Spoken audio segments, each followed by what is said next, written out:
We have the speakers of an industry panel that happened here this morning. We're going to have you introduce yourselves to our reviewers, please. Angela Gonzalez Rowe, Red Lion Hotels Corporation. Sherry Vidal Brown, G6 Hospitality. Colette Nielsen, Vice President and Global Brand Manager for Courtyard. All successful ladies you're seeing here. Angela, tell me, you mentioned something about the incentive program for the associates in a company, how important that is. Oh, I think that was her. Yes, so it is very important. Actually, that idea came from our own employees. It was not something that just came from the executive team, but came from our employees. So it's very important as a way to engage and support our team members. Angela, tell me, do women still face, and I'd like that question for all of you, do they still face the glass ceiling or that's obsolete? I believe that in some industries there is a glass ceiling. I think in hospitality is, as you mentioned earlier, one of the only ones where you can start at the bottom and become the president and CEO. I think that there's a real opportunity for women to be very successful and very astute business ladies in this industry. I think, one of the presenters earlier said is that people care about your knowledge and what you can bring. And while there might be some challenges, whether you're male or female, entering any industry or any kind of profession, I think that through hard work and perseverance, there are ways that you can show what you can bring to the table. And I think one of the comments that each of these ladies shared is finding support and finding a network to help you go through and manage some of those challenges if you face them. I think the corporate world, particularly hospitality, has done a great job recognizing the success that women can bring to an industry. And there are so many organizations like this event today that are really championing women, providing leadership opportunities. So while there still might be challenges, I think this is the best place to continue to further the knowledge and really let's champion women in leadership positions because I feel like our time is now. And lastly, we have so many ladies here. It never used to be like this, but women want to be empowered now. There's a myth saying that a woman's worst enemy is another woman. Is that true? I believe at some point, yes, there was some truth to that. But in today's world and in today's business environment, with more and more women entering into the workplace, I think that we have found a more of a community of support versus trying to hold each other down. I think now in today's business environment that women are really encouraging other women to step up and take the next level and really being there to support one another. I haven't found that to be the case. I think we're in the hospitality industry, and we should be in an industry to be service-oriented to one another. And I think that women, in general, we do tend to be service-oriented. And I think once we build those relationships with each other, we are probably the biggest supporters of other women. I'm not saying there aren't other people as well, but we're in the service industry, and we're here to serve and support others. Yeah, it's important, as earlier a speaker mentioned, that if a woman is in a leadership position, they're also then going to support and hire women on their own teams. And I think that right now we're our own best champions because I think we are creating, developing leaders of the future and supporting and hiring them into more important roles that will continue to benefit everybody. Well said. Thank you, ladies. Thank you. We have with us Reena Patel serving on the Women's Committee as well as some attendees here from all over the U.S. Reena, tell us how important this was to bring it to Dallas. Well, other than the fact that Dallas is the #1 city, I really think that our community here is so strong. We have such an influencing community that people look up to ultimately, and why not keep it here? We have people from all over Texas, and they all love traveling to Dallas. We have again a strong community with a really large women population, AAHOA members. So we thought this would be the best city. Good. Jayshu, you're from Chicago. What do you take home from here? Absolutely. I'm so proud to be here because all the girls, I know there are a lot of potential and all these girls, I've been knowing them so well.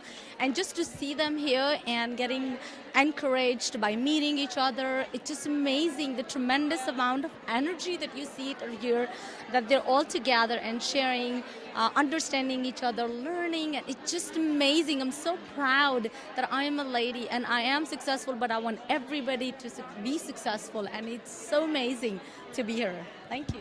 And you are also very highly successful in your industry, in your business. Tell the ladies what you're taking from here.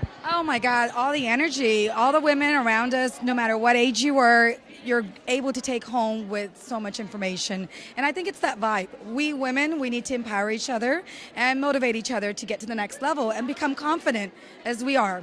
So, Tell me, would you come again to any of these women's conferences, and how did you like it? And yes, I will, and I encourage to other ladies to come us and join with the AAHOA convention. Very good. Thank you, ladies. Thank you. We have with some of the important people of AAHOA. We have Sawan Patel, the first male, young male serving on the Women's Committee. Sawan, what made you or what inspired you to join the Women's Committee and help them out? Well, I find it important to make sure we encourage our women to participate, get involved politically and socially, and participate in these events and get out there and make a name for themselves. And I joined the Women's Committee to help and provide professional development opportunities like this women's conference. I mean, we broke the record for attendance. We have 350 plus women here. I mean, they're having a great time. They're learning many things. They're having fun with their friends. They're eating good food, and they're having a blast. And we got them to have fun, and we also developed them on the professional side and providing them educational opportunities. So that's kind of why I got involved, and that's the vision that we have for the women of AAHOA. Any new ideas you brought on this committee? Well, actually, we worked collectively. We worked as a team. I joined the committee to provide a male perspective, and so we used that, and we developed a great agenda for our members, for our women, educational opportunities, fun things like the chef. And so, we worked collectively to create this event, and I think it was really successful. Fantastic. Thank you all. Thank you. We have with us the officers of AAHOA. We have with us J. Jimmy Patel, chairman of AAHOA. We have Bhavesh Patel, treasurer, and H.P. Patel, secretary of AAHOA. Jimmy, a successful conference. Double the ladies that were not expected are here. Your thoughts on this conference? So yeah, it's been a great turnout here. A lot of work behind the scenes done by the women director-at-larges, the committee, the ambassadors, as well as the regional directors and the DALs. They worked diligently to make sure we had the transportation to get people here. Plus, there's a lot of commitment from the women here to be part of this event. And this year we actually have 4 female directors on the board. One's a regional director. There's 20 different regions that we have. It's an additional opportunity for women to be involved with AAHOA, on top of the 2 director-at-large positions that we have for the women. And we even have a young professional who's a woman in the current board. So a lot of involvement now. Just look for more and more of that in the future. A lot of women on the board, Bhavesh. You were just climbing up the ladder to the chairmanship pretty soon. AAHOA has evolved a long way. What do you take from this conference? Well, it's great to see so many women coming together here at this women's event. We initially planned for 200, and we're close to 500. So it's a great turnout. And what we want to do is we want to have bigger and better events moving forward. So next year, the following years to come, we want to make sure that they're bigger, better events. We've got some great speakers today. We want to make sure even the speakers are dynamic and more powerful to get a message across to our women membership. And HP, you're a local Texan here. A lot of your Texas ladies here. Also, HP, fill us in a little bit about the vendor partnership here. Well, actually, without the vendor partnership, we could not even achieve this event. And thanks to Chase Payment Tech and Red Roof for actually sponsoring the event. So very appreciative of that. And yes, being from Texas, to see this many women come to a AAHOA event, it's phenomenal. And that's what you see, the progression now moving in AAHOA. You have more engagement from our membership, and that's something that I urge every single person to make sure they get engaged with all our events and come to our events and see what AAHOA is actually doing. So yeah, it's phenomenal. I'm so happy today. So Texas rocks, at least this time. Thank you all. Thank you. Thank you.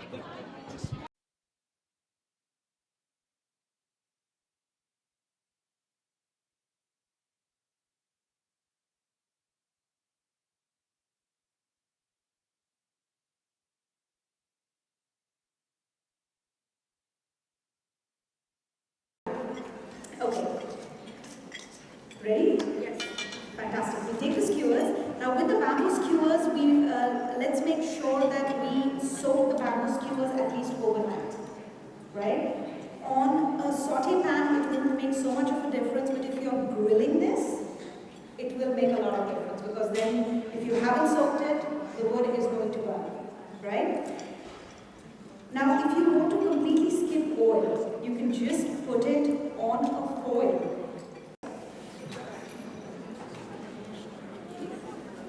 That's it. Okay, roasted cumin and amchur.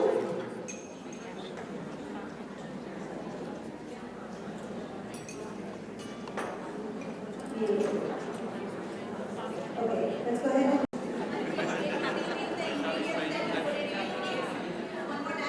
I'm sorry? Can you repeat the ingredients? Sure.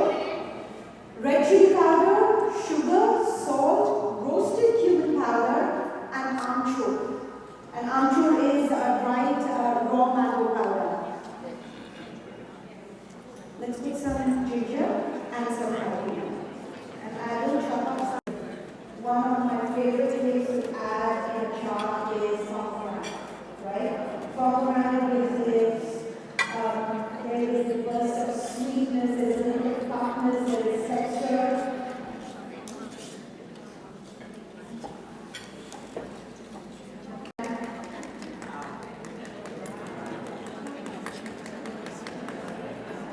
And you get the pomegranate, so we'll try it.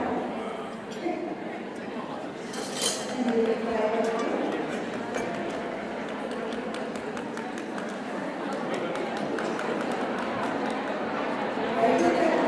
So simple, right? All one activities in life. That's awesome. Okay.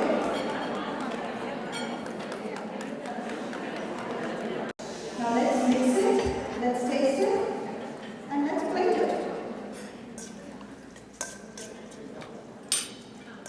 Beautiful. And again, now seasoning.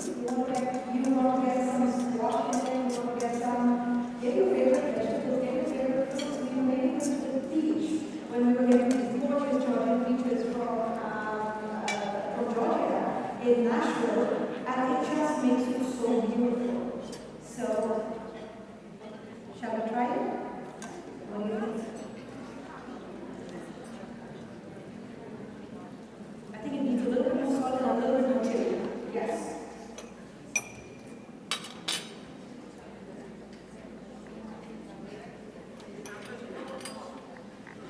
We have some more.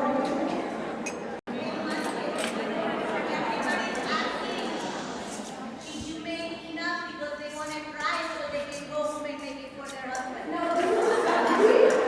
Because I just make enough to ensure that every spice is natural and I want the restaurant to try it.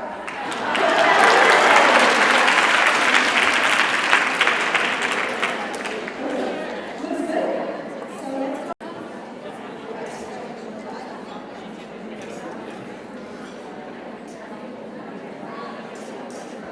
Now I would usually like this taste more, a little bit more of the char flavor, but this induction oven is not being my friend at the present moment. Here we go.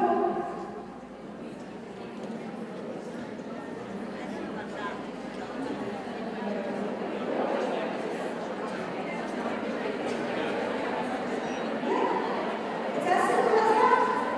Okay. The lifetime. Go. मैंने बोला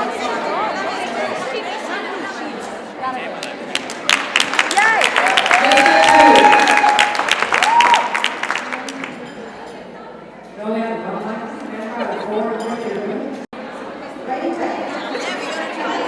Manisha had a question for me. She said that she makes paneer at home and she wants to figure out how to make it soft. And tell them that my mom hasn't been making food to eat, so can I eat in your house, right?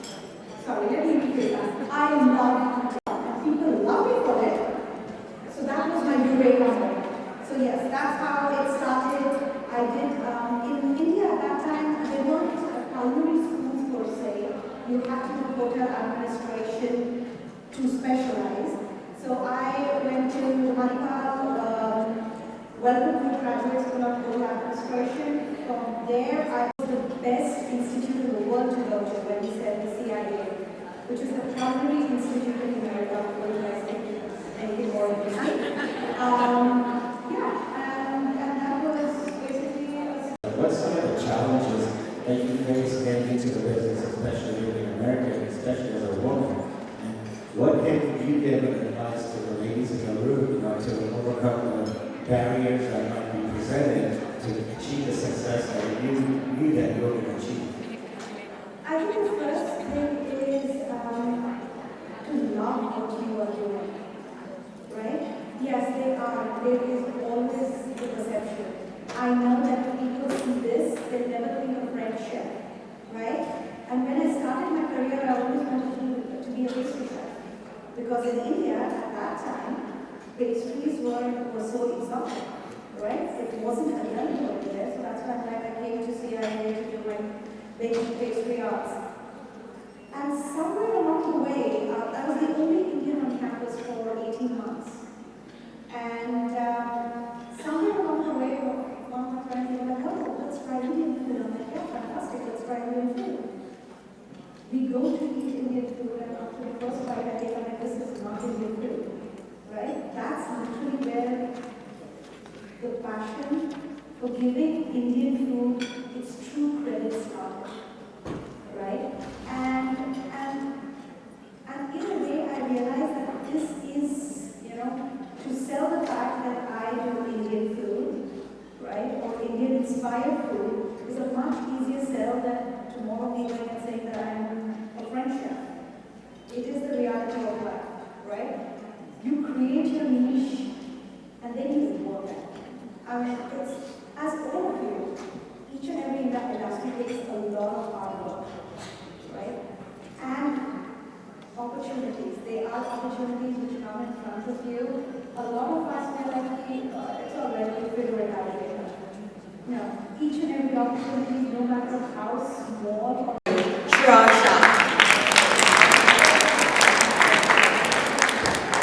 Hello.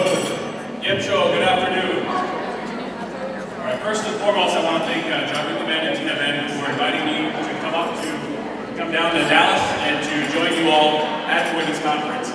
I'm very excited to be here because I've had the opportunity to speak at a couple of the conferences, and I know firsthand that the key decision makers for your families and for your businesses are right here in this room. And so I'm really excited to have the opportunity to chat with you to see how we can work together to help protect your investments. The Government Affairs Office in Washington, D.C., and through our efforts in the Atlanta office, work every single day for AAHOA members, and to make sure that we are there at the forefront of issues that are dealing with federal government, they're dealing with state government, local government, and every opportunity somebody has to come and work with your business, we are there to make sure that we are your voice in those government entities. Now, I'm standing here having to follow a world-renowned chef, and all I can think of is a line that our President and CEO, Chip Rogers, likes to say. And when it comes to government affairs, if you do not have a seat at the table, you are on the menu. And what that means is if you don't have a voice when it comes to decisions that are being made that affect your business, those decision makers will come after you. And we have seen many, many key examples in recent history, whether it's putting occupancy taxes on hotels. How many people are here from Georgia or have heard about the occupancy tax in Georgia?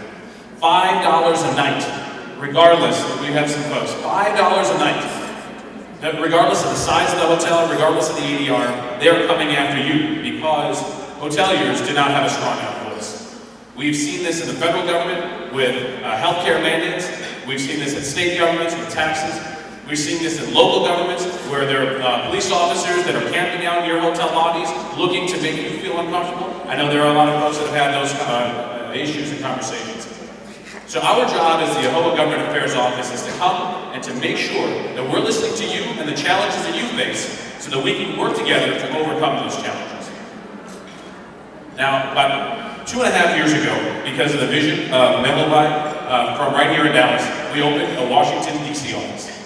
And in that office, we now have 5 staff people In addition to our federal lobbyists, we also work with state lobbyists across the country. And what that means is that we have a very successful team of individuals who spend their time reaching out to AAHOA members, trying to find out what are the issues that are most important to you. And so when we talk about these issues, we're talking about the importance of activism.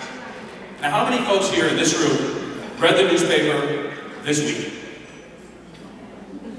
How many of you read the newspaper? You state representatives? How about members of the federal government? Your congressmen, your senators.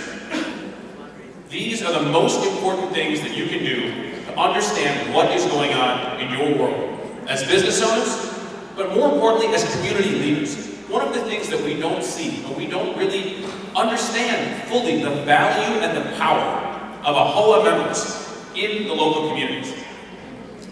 I had the opportunity to spend a lot of time with members of Congress, their staff, in local districts, and throughout conferences, and talking with them, and they want to know what is going on in their local communities. And the best way that they can find that out is to talk with those leaders who are job creators, people who understand what local communities need. And if you don't believe that you have a tremendous amount of power, and I'm not talking simply business owners, I'm not talking about simply job creators, I'm talking about women who are in power in their communities. And one of the greatest examples I can think of is our very own member of the board of directors, Jagruti Bangla, who came to Washington, D.C. last September, and she sat in front of a panel of members of Congress, and she told her story. She told her story about the importance of small businesses and what congressional action would do if they were to continue. And I tell you, I got off the phone late last week. They were having another hearing. You know what they said? They said, we want another witness. We want another witness from AAHOA, and we want that person to be as good as Jagruti, but we know that's not going to happen, so do your best to find someone else. She was a tremendous voice and was the most important and influential voice on the issue that we're going to talk about here in just a moment over the last year and a half throughout the entire nation. If that doesn't provide one of the best illustrations of the power of AAHOA and the power of women of AAHOA, I don't know what does. So let's give a round of applause to Jagruti for stepping up and for all the courage that she had to sit in front of a panel of members of the United States House of Representatives. These are lawmakers, and she told her story and has influenced the discussion. So when we talk about having a seat with those elected officials and share those thoughts and stories with them. And that conference is coming up in the middle of October, in just three short weeks. We have what's called the Fall National Advocacy Conference. And during that conference, we have 250 AAHOA members come and spend their time on Capitol Hill. And so I want to bring up Purvi Bandala for just a moment to share her experience and to share her thoughts, because this is going to be another conference that she's attended, having never done it before. Now this is the third conference that she's coming to, and it's 3 years in a row. And so it's very important that you get involved and get engaged. I'm going to bring her up to share her thoughts with you.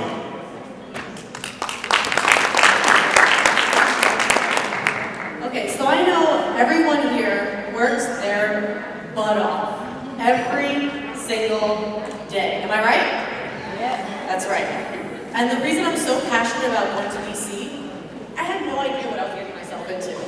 The first time I went, I'm thinking, okay, we're going to come to a conference center. We're going to talk to them, talk what we think, show a presentation. It is not like that at all. How many people here have actually gone to DC? So these women here have gone to DC, and they can vouch for me. The experience there is incredible. Not only do you learn about the topics face-to-face with everyone here, we get well-trained for the meetings ahead, but you actually go to the house. Do you realize what that's like? You go to the house, in their office, at their desk, talking to them about matters that are true to your heart, that are important to you, so that you work. So I really encourage every single person up here, and I'm telling you, I'm not much of a speaker, and I don't speak about things unless I really, really believe in it. And I'm telling you right now, I really believe in it. So I encourage everyone to come. Thank you. Thanks, Marie. All right, now how many of you all answer the phones at your hotel at the front desk? Take calls from guests, right? People asking you for a reservation, wanting to know about your amenities. Go to the slides here for a second. If we go to the first second. So around the country, there are local, whether it's architecture firms or other types of groups, but a lot of architecture firms do this. They conduct what's known as an ADA compliance audit. We strongly urge you to talk with your GMs and find out what is the most efficient way to go about having this ADA compliance audit. It's not very expensive, it doesn't take a long period of time, but it will tell you whether or not you're in compliance. There are thousands. When that happens, what you should do, what you should train your employees to say, is to answer only the questions that are asked and do not offer additional information. If they don't know the answer, tell them that our manager will get back to them shortly. Next slide, please. More discussions with you, and there are attorneys that we work with, many from right here in Texas, that know the answers to these questions. We work with them on making sure that we can provide you with very good information about what to do. Now, the first thing, if somebody asks, do you have a pool lift? Because it's sometimes as broad as that. The answer is yes, we have a pool lift. Now, keep in mind, all of the answers that your staff gives must be true. And then I have Shilpa Ben Mystery and Bird Mystery from Oakland, California. And I just want to add a little bit about Miss Shilpa here. This is the first time ever that she's attending any AAHOA function. She wanted to make sure to come to California and becoming a life member today. So that deserves a big round of applause. Thank you, ladies.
I have my family out here.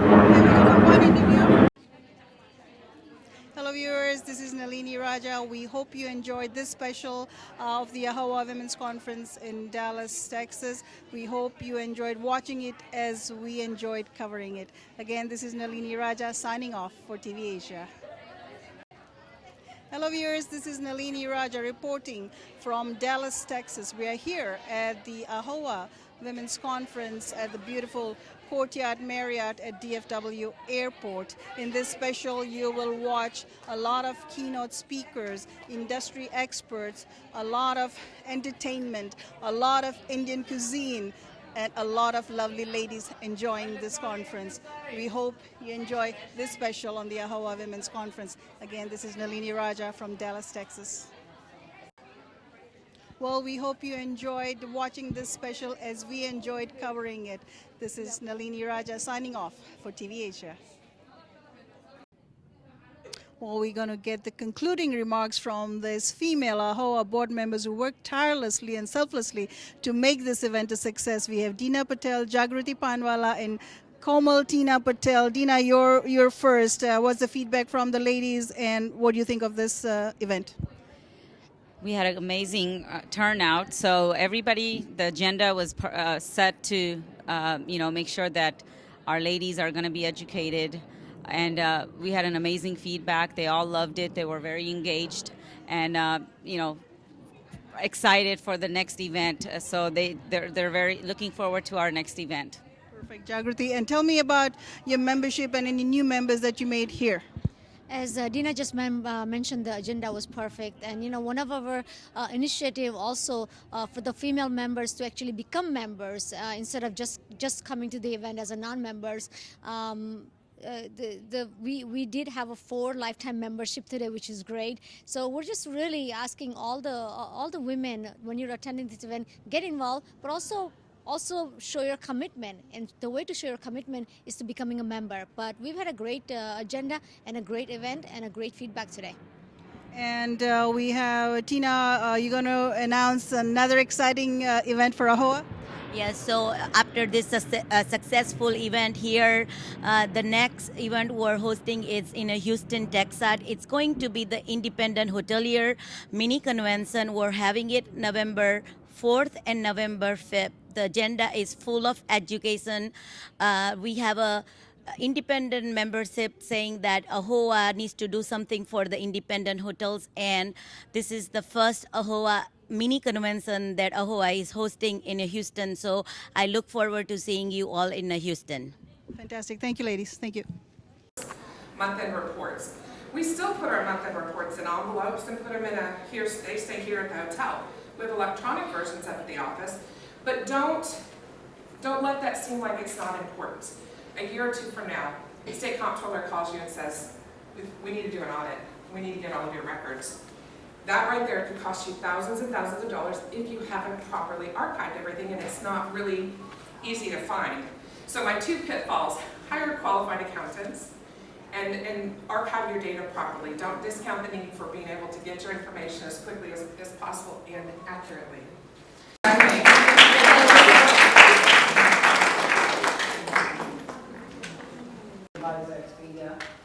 Can anyone say what takeaway material you got? Bookings or same-day bookings, just, or even visiting the website. She said twice a week, and you can get about 45+ returns for room nights, so I think that was pretty informative. That was pretty informative. Anybody else? The importance is their content scoring. Right. In the percentage. Did you also know that photos make a big difference? So we try to update the photos routinely, maybe like every few, I don't know how long she said, but a few months is a good rule of thumb, I think. And to keep your placements too, you got to keep up with it. Even answer positive reviews, but also the negative reviews. That keeps you in your placement. Because when you have a lot of hotels and panels, that's what people do. They put a person just on top of that. So to be placed up high on one first page is a really good rule of thumb. Second page is good when you have a lot of hotels. So it was good. So where's our Chase lady? She's not here. What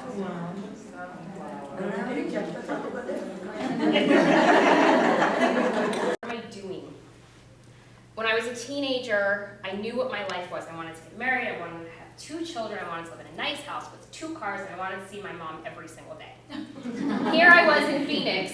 I had the husband, I had the house and a car, but everything else was sort of falling apart. And I started holding myself accountable to those things that I thought I would achieve as I was growing up. And I realized, wait a second, I'm 30, and I don't know where I am on that checklist. And I wanted to take an inventory and audit myself, and really make a cognizant and deliberate effort around how I was going to spend the next 30 years of my life. Because as we all know, particularly in our culture, we know what the right thing to do. As women, we just move up the stairs like on an escalator. We go through the motions of what is the right next step. That's how we're programmed in my life, and make sure I'm driving that. So do you have the opportunity to do what you do best every day? It's a big question. I'm going to ask a few questions. And my presentation, it ties really well with the speakers we had today. What? Nothing. Oh, I thought you were pointing out like a cockroach. Okay. So, like, what is on the floor? Okay. It ties really well to the speakers we had today. We've been asked a lot of questions. How do you find what you're passionate about? How do you know what you're good at? How do you fill your life with the right things? And I think these are all really interesting takeaways, but what I want to make sure I do is actually give you a tool to know what that is and to be able to find it in yourself. I'm going to run through this, so if I'm going too fast, just let me know. So in 2002, there was a study that was done. It studied 19,000 people across 30 countries, different socioeconomic backgrounds and different industries. And what they found is when individuals focus on weakness, their performance in work and in life goes down 26%. That makes no sense. It goes against our common sense. But why is that? Well, it's because as humans, our brains are trained to focus on what's negative. We look at ourselves and say, where are we lacking? Where can we do better? Where is there room for improvement? And we automatically pigeonhole to that. And what they're finding, results, evidence shows we actually perform not what our performance goes down. So today I want to invite you to a little bit of a change of thinking.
On an Indian diet for weight loss.